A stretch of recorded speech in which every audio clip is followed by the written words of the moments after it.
Hey everybody, we're here in Toronto, home of the Blue Jays, Raptors, Maple Leafs, and Canadian psychic Robert Lindsay Milne. That's me. Welcome to my side of the crystal ball. We've got a great show tonight. We're going to be traveling all over the world. We're going to be blasting off from Toronto, going all the way around the world, and we'll be landing in Nelson, New Zealand. And we're going to be talking with spiritual medium, grief and trauma intuitive channeler, Michelle Carpenter. Michelle is going to be talking about her life as in her how she was traumatized herself, how she's healed and worked on herself, and the techniques and ways she works with people that are traumatized as well. That's her specialty. She does some other things too. That's on the expert's chair. Then we're going to jump in our rocket and blast off, and we'll be landing next in Southern California, Los Angeles to be specific.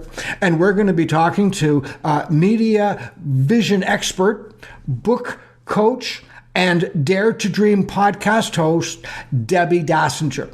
And Debbie's going to be talking about all the things that I've just mentioned and all about her psychic awareness and a million other things. That is on the main event. And now, just before we start, though, I have a request. If you're watching us on YouTube, please like and comment. We need your comments. That'll get our ratings up. And subscribe to our channel, and subscriptions are complimentary. You can find us on Apple, Spotify, and any other place where you get your podcasts. If you're looking to find me personally, you can find me on Facebook, Instagram, TikTok, and YouTube, not to mention my website, www.robertlindsay.com.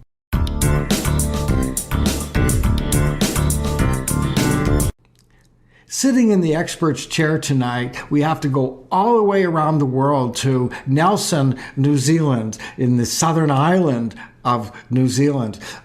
Michelle Carpenter, spiritual medium, grief and trauma counselor, and a channeler, healer, and rather spiritual being.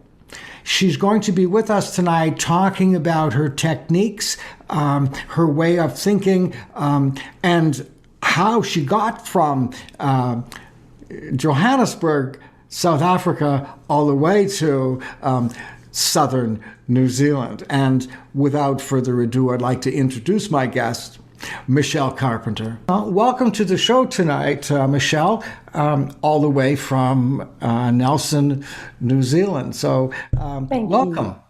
Thanks, Robert. Thanks for having me.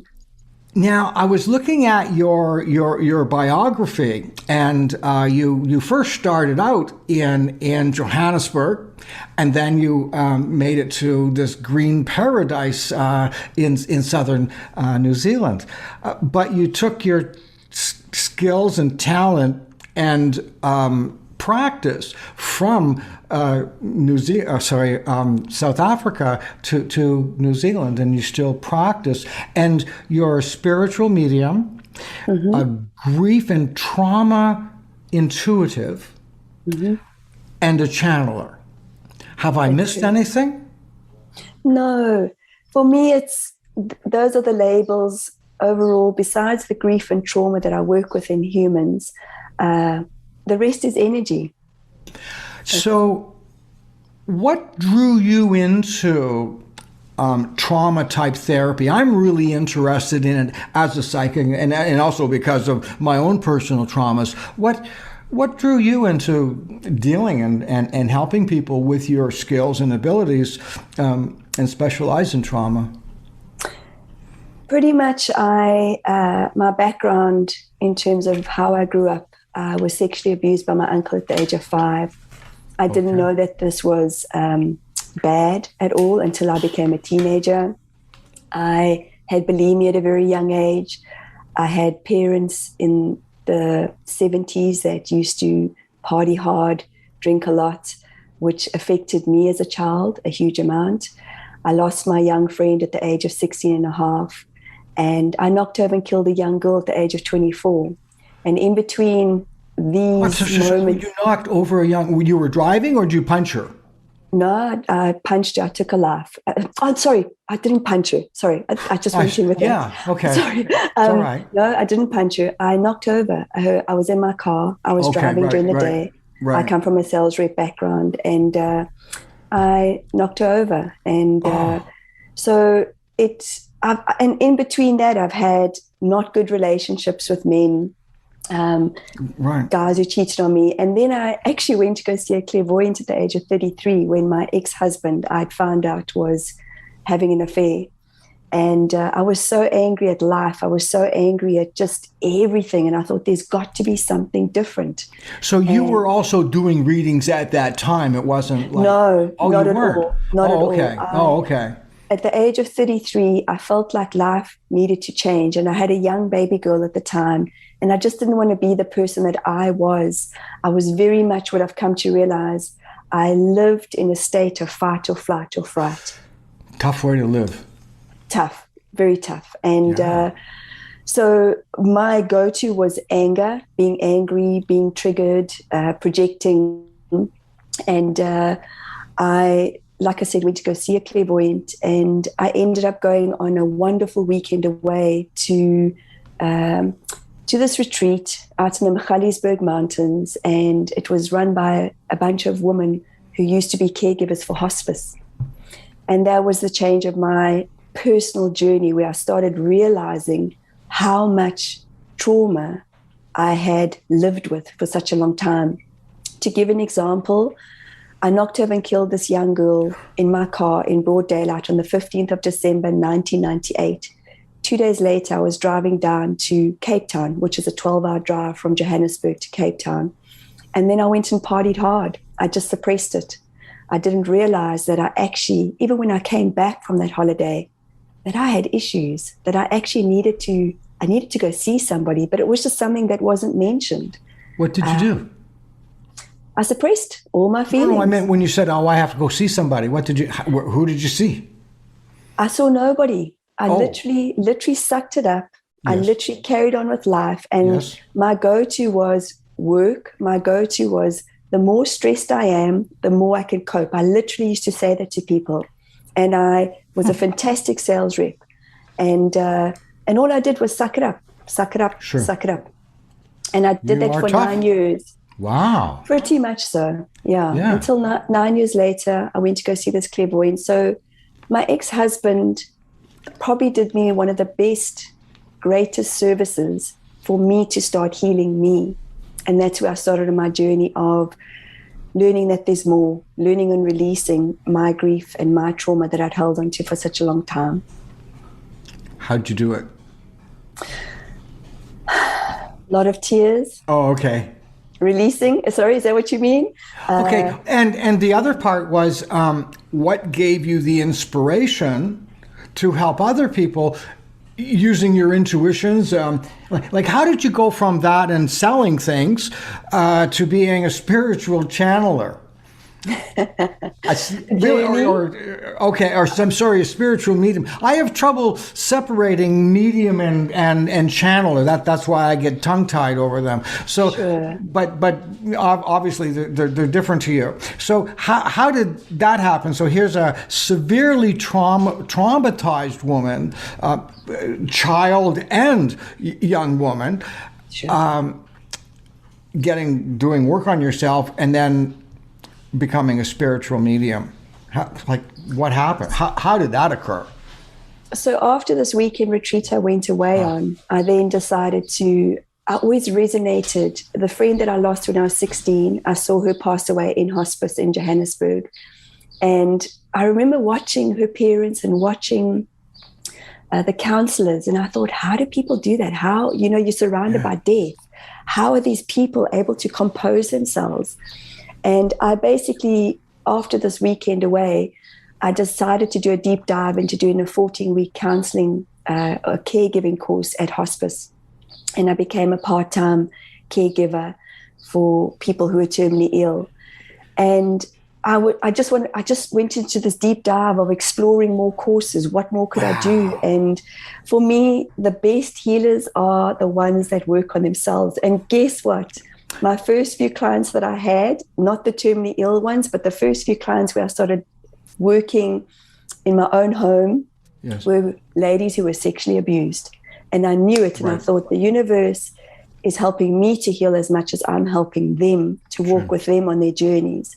And it was intense. And I actually still remember thinking, holy shit, the universe clearly has a great, great sense of humor. And but I knew it. I knew that every time they shed a tear, I shed a tear with them. And every time that they would share their stories, I would have these feelings, these unconscious feelings. I would feel my stomach contract, and I knew that I still had work to do on myself. So my experience has very much been about, in terms of the label of becoming a spiritual medium, I now know that we're all connected. I just suppressed it due to, a lot of the drinking that my parents, a lot of the fighting that my parents had when we were young kids. I remember so much of it. My oldest brother suppressed it.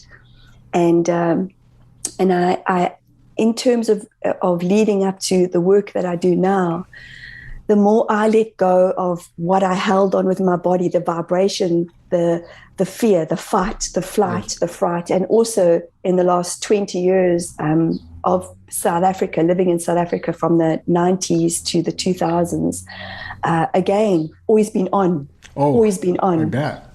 And immigrating to New Zealand, I realized, both my husband and I have gone, wow, we've just lived in a state of fight, flight, or fright for many, many, many years, including me being a young girl, because every time my parents fought, every time something had happened, my body would just freeze up. And I remember as a young girl having nightmares where I was running, but I couldn't get my voice out. I was just in this darkness. Again, huge amount of surge of chemicals just going through my body, huge amount. So it wasn't something we were taught. And I realized more and more that I worked on myself and the healing happened for myself. And like I say, I've absolutely seen in the work that I do, grieving is such a part of our important process. And it's not one way is wrong and not one way is right. When a person lets go and they're vulnerable and they allow their tears to come, the body lets go. Some of your work then is helping people complete their life? Die? I used to be involved in that in South Africa. I haven't as yet here in New Zealand. My work now, I feel, where I'm at right now, and it evolves all the time and it changes continuously, I'm finding. So hence I talk about the labels of being a spiritual medium, even channeling, not what I did a year ago or 2 years ago. It's what I'm doing now. Okay. But no, I am not helping people pass over. I am about helping a human work with their programmings, with their belief systems, with their unconscious, subconscious feelings that the body holds on to. And I have the ability to feel into a person's vibration and feel into where the energy is held within the body.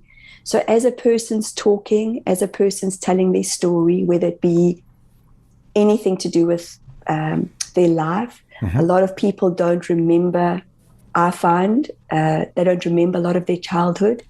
Yet when I'm tuning into the body, their body, as they're sharing the story of their father or the story of their mother, I feel the resonance within an organ.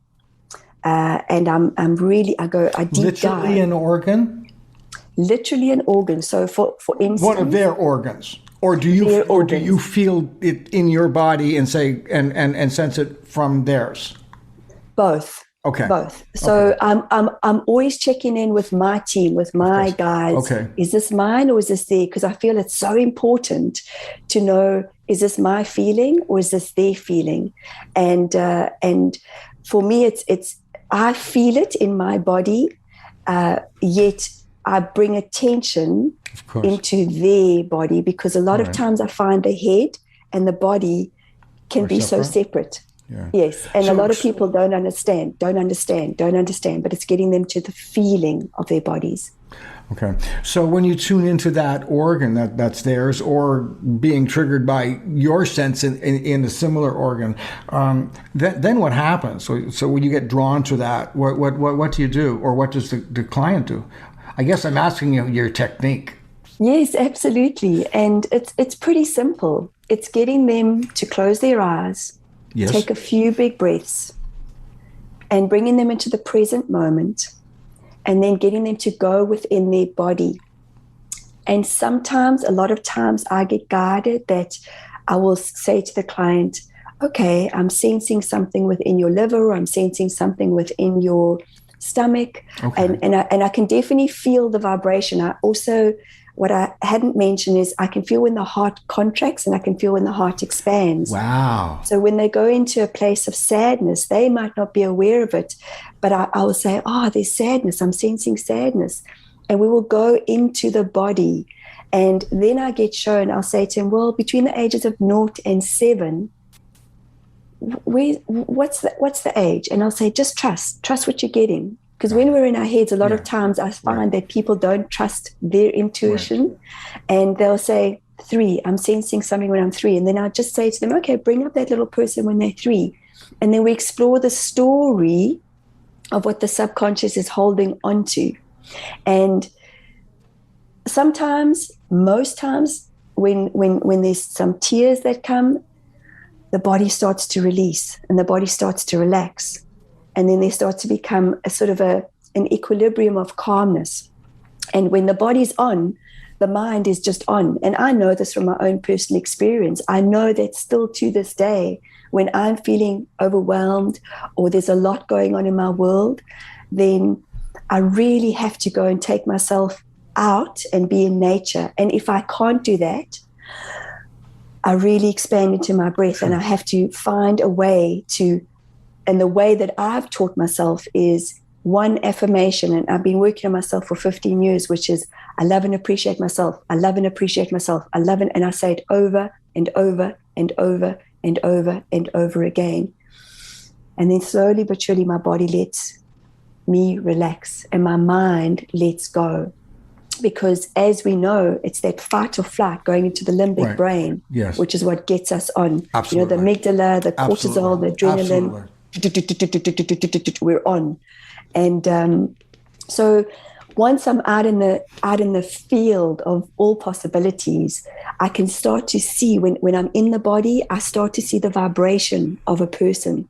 So the beauty of what I love doing within my work is that somebody might be saying something to me, but the body's showing me something different. Right. And I'll say, hold on. Let's go into the body. And then they start exploring. And I'll give them the guidance, but they start exploring. And then we go into color. I'll say, what color do you see within that part of your body? Yeah, this is brilliant.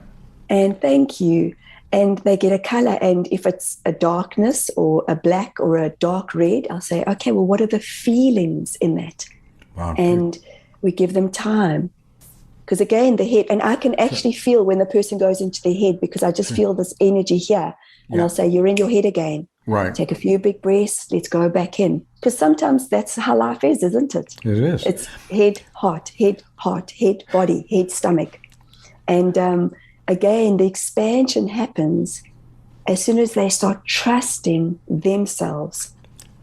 So theoretically, with your techniques, theoretically, they could get cured in one session. Theoretically, they find the light or find that thing that they can release. They could do that. Theoretically, but it's not practical. So how long would someone work with you in this process? Would it be a month, a week, a year, 10 sessions? What would it be? I find that a little bit of a challenging question to answer, and I'll tell you why. Okay. When I first started out, so I did the caregiving course for hospice, and then I studied neurolinguistic programming. And the way I was taught in the beginning was a person keeps, okay, we'll book you in for the next week and the next week and the next week and the next week. And I'm going to diverse a little bit, but when I first moved to New Zealand, I was working part-time for an osteopath, and I saw people coming back. I was a receptionist, and I saw people coming back for the same stuff, week in, week out. And I thought, no, man, this doesn't make sense to me, because I'm very much of the opinion, teach people to take responsibility for themselves. So to answer your question, in a session, I will say to somebody, okay, how are you feeling at the end of the session? And my hope is that they feel a little bit lighter. Right. But there's still a lot of stuff that's going on. We have an hour and a half together.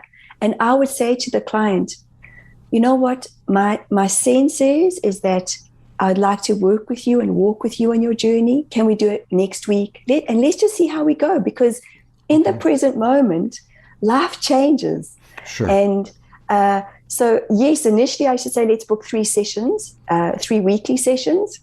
If a person's really, really, really in a bad space, and within 3 weekly sessions, we start to sense and see the change, because the mind kicks back in again. Right. And but yet sometimes I've seen such massive, for want of a better word, healings in an hour and a half that I might not see a person for the next 3 months, 6 months. And I'll say, when you're ready, come back again.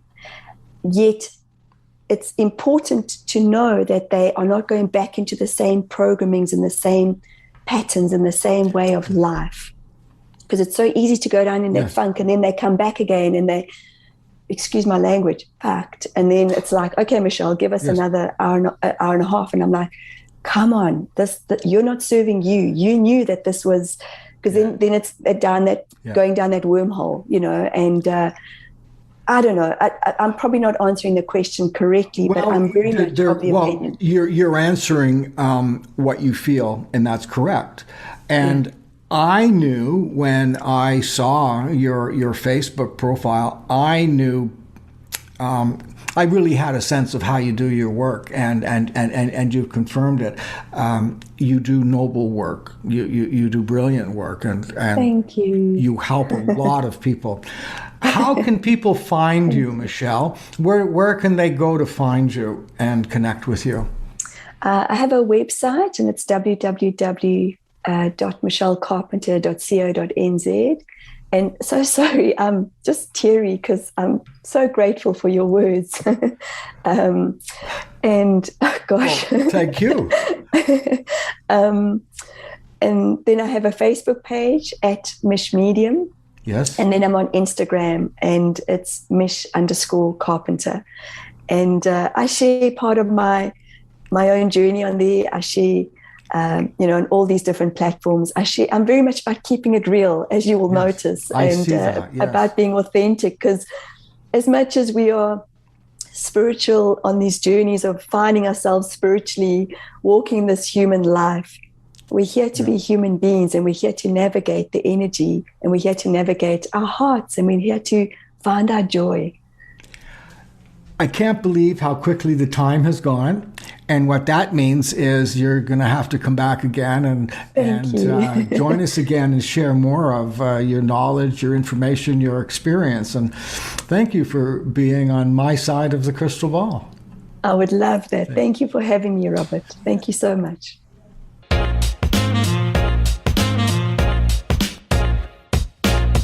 Well, we're blasting off from southern New Zealand, and we're going to be coming all around the other side of the world, landing in California and Los Angeles, to be specific. And the next guest on the main event tonight is Debbie Dachinger, host of Dare to Dream podcast, media visualization expert, and book coach. She teaches you how to use the media, how to look good, how to be good. And if you're interested in writing a book, she knows all about it. And it's not just about telling you what the words are, correcting your grammar. She can take you from the very beginning all the way up to helping you get it published. So Dare to Dream coach, Debbie Dachinger is going to be joining me. And Debbie, welcome to my side of the crystal ball. Debbie, it's wonderful to see you. And help me out. What does a media visibility expert do? Yeah. So media is books. Yep. And media is basically our promotional materials and how we disseminate ourselves, our message, and our being out to the world. And how do you do that? Well, one of the ways and the legs, be interviewed, right? Get on podcasts, get on radio shows, but don't just find a way to get yourself booked. Be exquisite, like know how to operate and function once you're being interviewed. So you get massive results, like finding your tribe and a following and selling out workshops, or just people getting your free gift and building your database. The second piece is write a highly engaging book. And I've got a coaching system. I've got private clients and ongoing book writing groups. And then I take on private clients who are authors who want to take their book from what it is, having been published or about to be published, and I guarantee that myself and my company gets them to international bestseller. So I've had 100% success rate. And I feel like that's my wheelhouse. You know, I've been in front of a camera or a microphone or my whole life, literally my whole life. And I feel like your wound is your gift, what you ultimately give out to the world, right? And I also feel like, you know, this is something I'm passionate about at a time in the world where the light workers' voices are needed now more than ever. And so I feel like I'm the one to hold the light on the path and guide them there. How did you know that that's what you're supposed to do? How did it happen? It's such a good question because I didn't. And I had been an actress and a singer. I had been a radio host, a podcast host. I had been writing books. What I did, Robert, was I followed energy. And that's the one thing I've done like that never made sense logically. And every time I trusted what presented and it felt good in my belly, like, whoa, that looks exciting to do. Don't get it, but let's do it. It led me to the next right place. And so there were a couple of switchbacks that got me here. But essentially, and this may be helpful, in human design, I don't know if you know what that is, human design. I don't think so.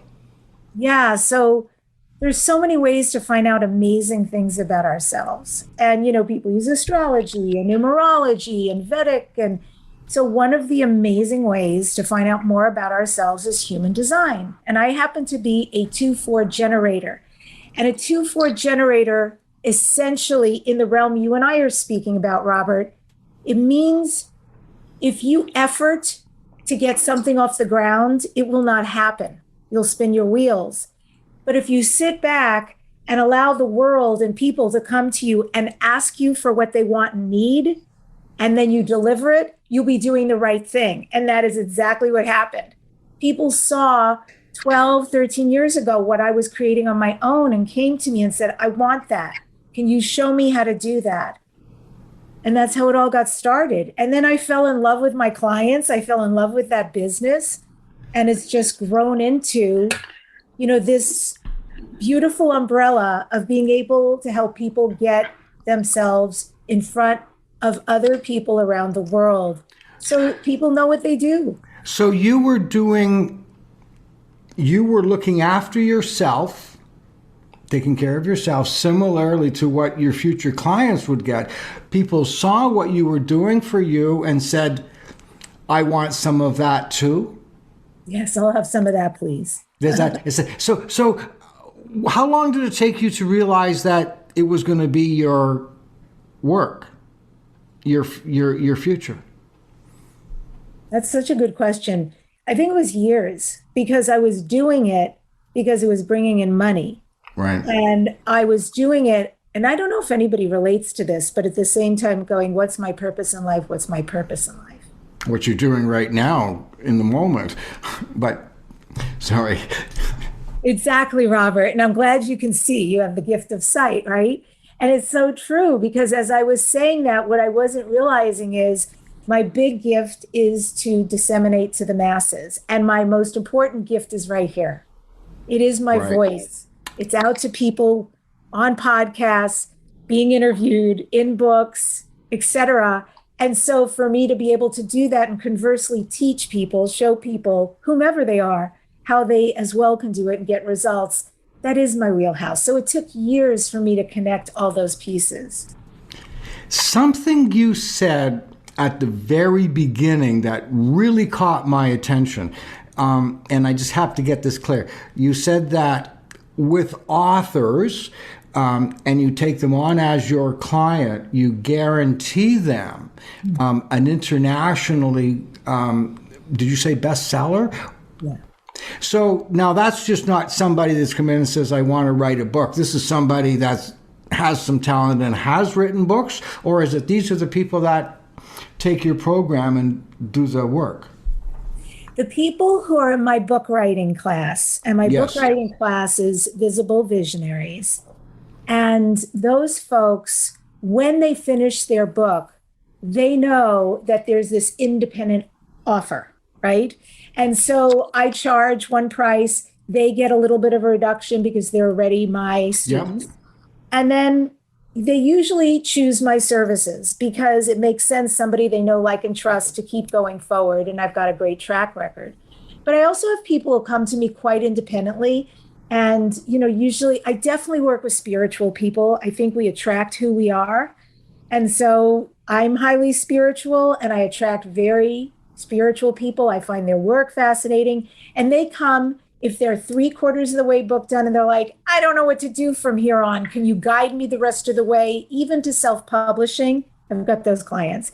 And then there are the other clients who say, here's my book. Tell me, how does this work? And then I tell them it's fully handled for them, which they love. It's a huge process and it guarantees results. So, it's a win-win. And it comes with a big package. Like I provide some interviews for them on podcasts and a book video trailer and a press release, and they get all marketing copy and it's a big experience. So somebody with a very interesting story comes to you. They don't write very well, but they have a really interesting story. How do you handle those people? Do they have to actually do the writing, or can you find a ghostwriter?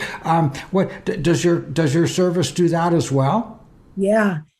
Wow. So I don't know if you're asking for yourself. Oh, a bunch of people.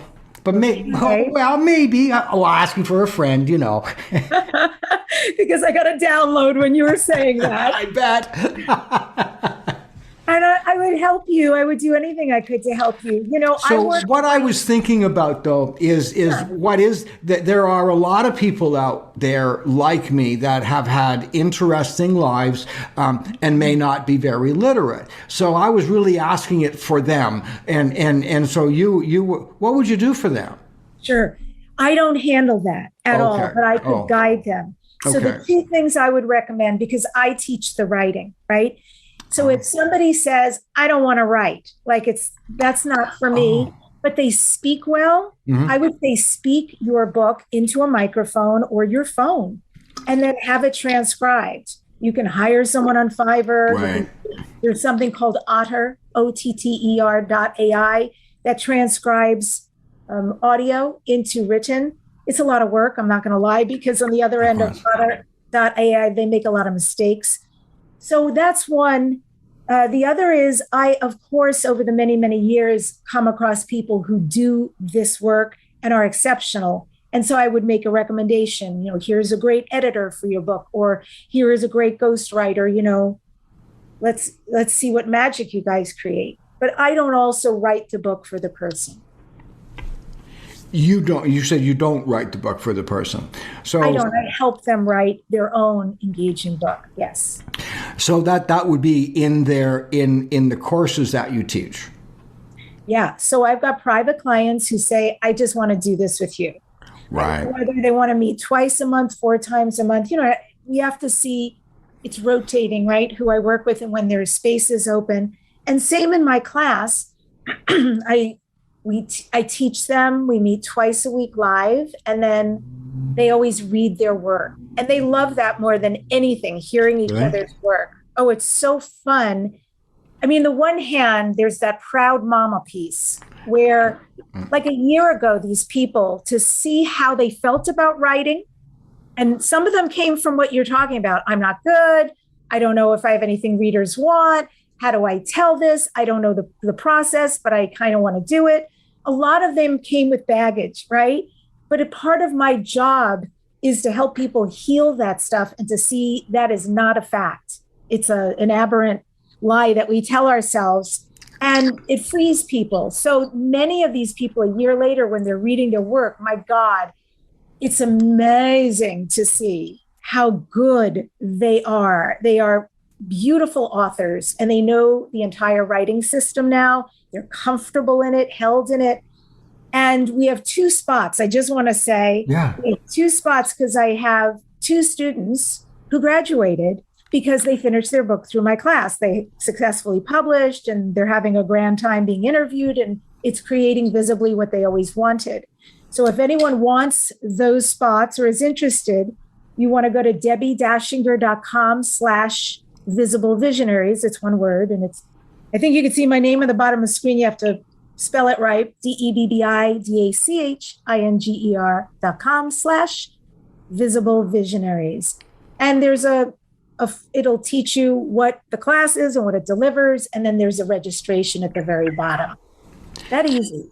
You use a lot of brain power doing your work. Do you use a lot of intuition and? You're so good. Yes. Lucky guess? Purely. Pardon? Almost purely. I'm clairsentient. Are you? Oh, yes. And I am, there's a new word I just learned that blew me away.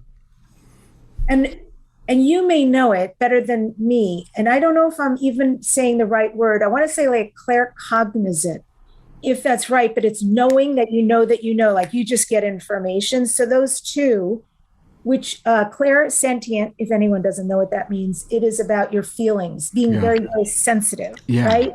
And sometimes that gets confused with empath or intuitive or compassion and all that. But it really is, I feel like a computer, and unknowing to me, like, just information comes. And yes, that is how I lead with my people, because it's always where my people say back to me, oh my God, that was my breakthrough. That's what I needed to hear. So I trust it. So the word was sentient? Yeah, that I know, the new one. Claircognizant. Like to recognize. Right. Yeah. To know that I know that I know. And I'm just trying to think about that. So when people ask me, how do you be psychic? One of the things that I say to them is become aware of what's obvious. Look at the person and see what's obvious about them. And when you become aware of what's obvious, then more becomes obvious about them. And then more becomes obvious again until you get to a point that what's obvious to you is not obvious to anyone else. So, but you start off with seeing the person and just seeing them and become aware of them. And just look at them. So when I'm doing a reading for somebody, I look at that person. I see them. I look at their face. I look at their shoulders. I look at their hands, their legs. I see them, and I pay attention. I don't make a judgment. I just see. And then when I see obvious things, then more becomes obvious. And then more and more and more and more, until I'm at a point where what I'm seeing is not obvious. And if I were in a normal state, I wouldn't see it. So that's really very simple. And I encourage people to, forget about the words. Just do it. Just talk. So now I also think I've spent all these years becoming aware of what's obvious, looking for it. I think now I see things very much like, and I'm just trying to remember that word again, You're cognizant. Yeah, just practicing being aware, you become more cognizant. Yeah, it's so good. Yeah, you're talking about being fully present. Yeah. And when you are, and you're also in a field, right? We create a unified field when we connect with another or a couple of people or a group. And in that unified field, energy is everything. We know everything. We truly do. What's a unified field? Tell me, I've never heard that one before. That's great. Yeah, it's science. So, it's like, there are these old sayings where two or more are gathered, what's possible. And the reason why that level of magic or miracle is possible is because you're creating a unified field, which means, and you and I are doing it actually right now, Robert, between us, there is an energetic field and extremely outside of us that is connecting us right now. And I'll tell you something interesting. If you've ever had an interview with somebody, because I know you've been interviewed a lot. Oh, yes. Have you ever had an interview with somebody where you felt like totally disconnected from the host? Absolutely. Like, where are you coming from? Yep. This is going to be a terrible interview. Yep. I don't know it's a horrible feeling. Yeah. Been there too. And what's happening is, and especially because I'm speaking to you, Robert, not to a client who might have different circumstances, because it's you and I know how well you connect, I am telling you, it would be the host who is literally not in a field with you, who is somewhere so here in their head, and they are not connected to you at all. So that would not create a field. It's not just any two people or any group. I would recommend, and people who want to use something like this, and you can use it for anything. That's why I brought it up. Absolutely. If you're going to have even a call with somebody, whether it's a potential client or a family member or and you don't know, literally you can go into a meditation and see you and that person, and whether you want to just see love between you, the outcome between you, the connection, that's all you need to do. That's right. Right? It's very powerful. And so you're already creating the situation before you get there. Yes, that's right. And that's exactly right. That is what is going on. Incidentally, the same concept of doing that light meditation, if you're feeling frightened or nervous or you think boogeymans or whatever are chasing you, what you do is visualize a speck of white light in your solar plexus. Every time you inhale, the light gets bigger. Every time you exhale, the light gets purer. And after a short amount of time, that speck of white light that's been inside you fills your body cavity. In an inhale, it gets bigger. Exhale, it gets purer. Then eventually, instead of you having the little speck of light inside of you, you are inside of the dazzling ball of white light. And that cleans your energy out from the inside out, including your aura. And it puts a layer of protection around you against any other negative energies. And you can do it like that fast if you want. So good. That's so good. Yeah, I love that. I was doing it while you were saying it. I was watching you, yeah. And another one people can do, to harken back to what you said earlier, that the idea of creating a unified field or a good experience with somebody is the connection. And to be connected, you have to be aware, or to be psychic, you have to be aware. Yeah. So one thing you can do to become aware is become present. And all you have to do is take a few deep breaths, just close your eyes. And when you open your eyes, say, everything is me.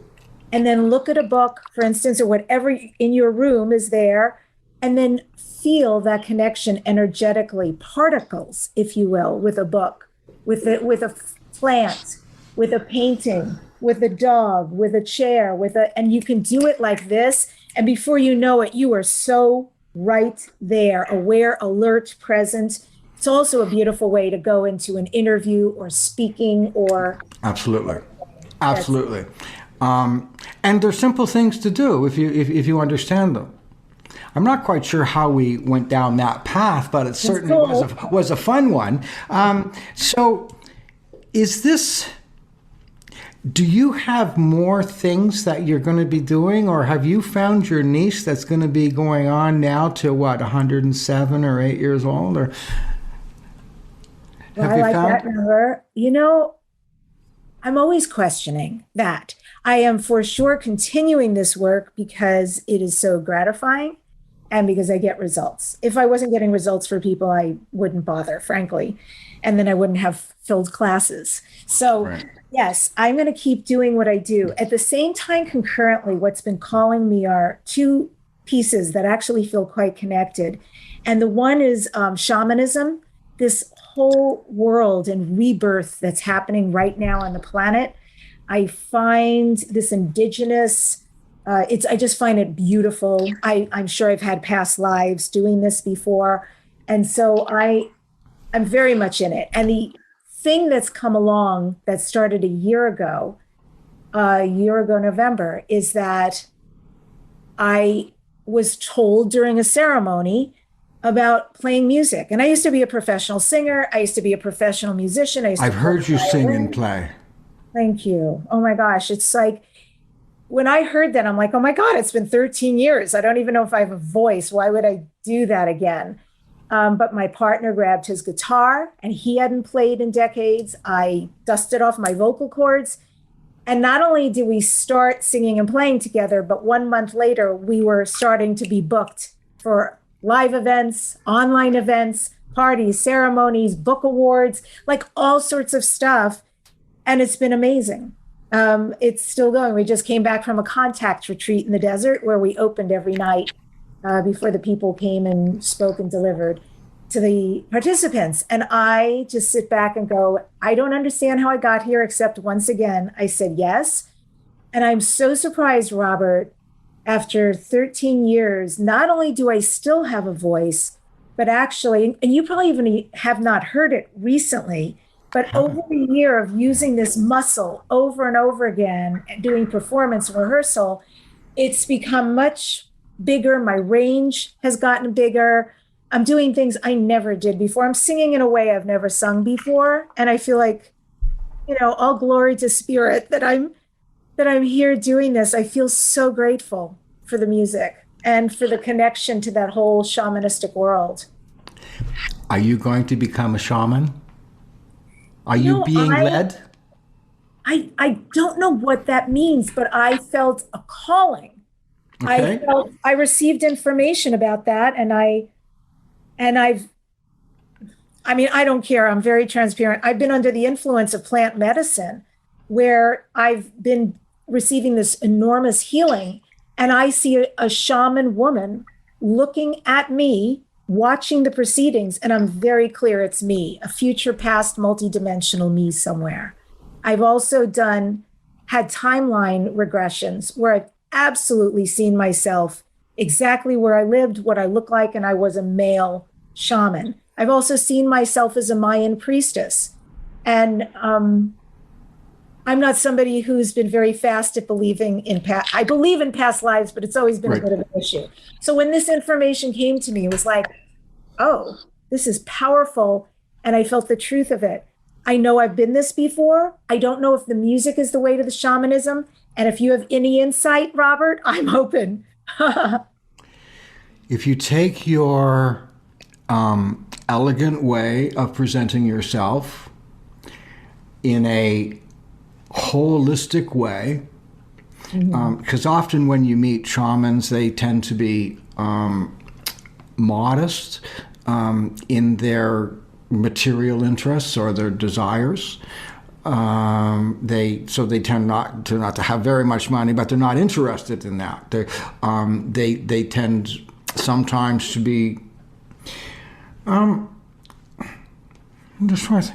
more casual in their appearance than some people are.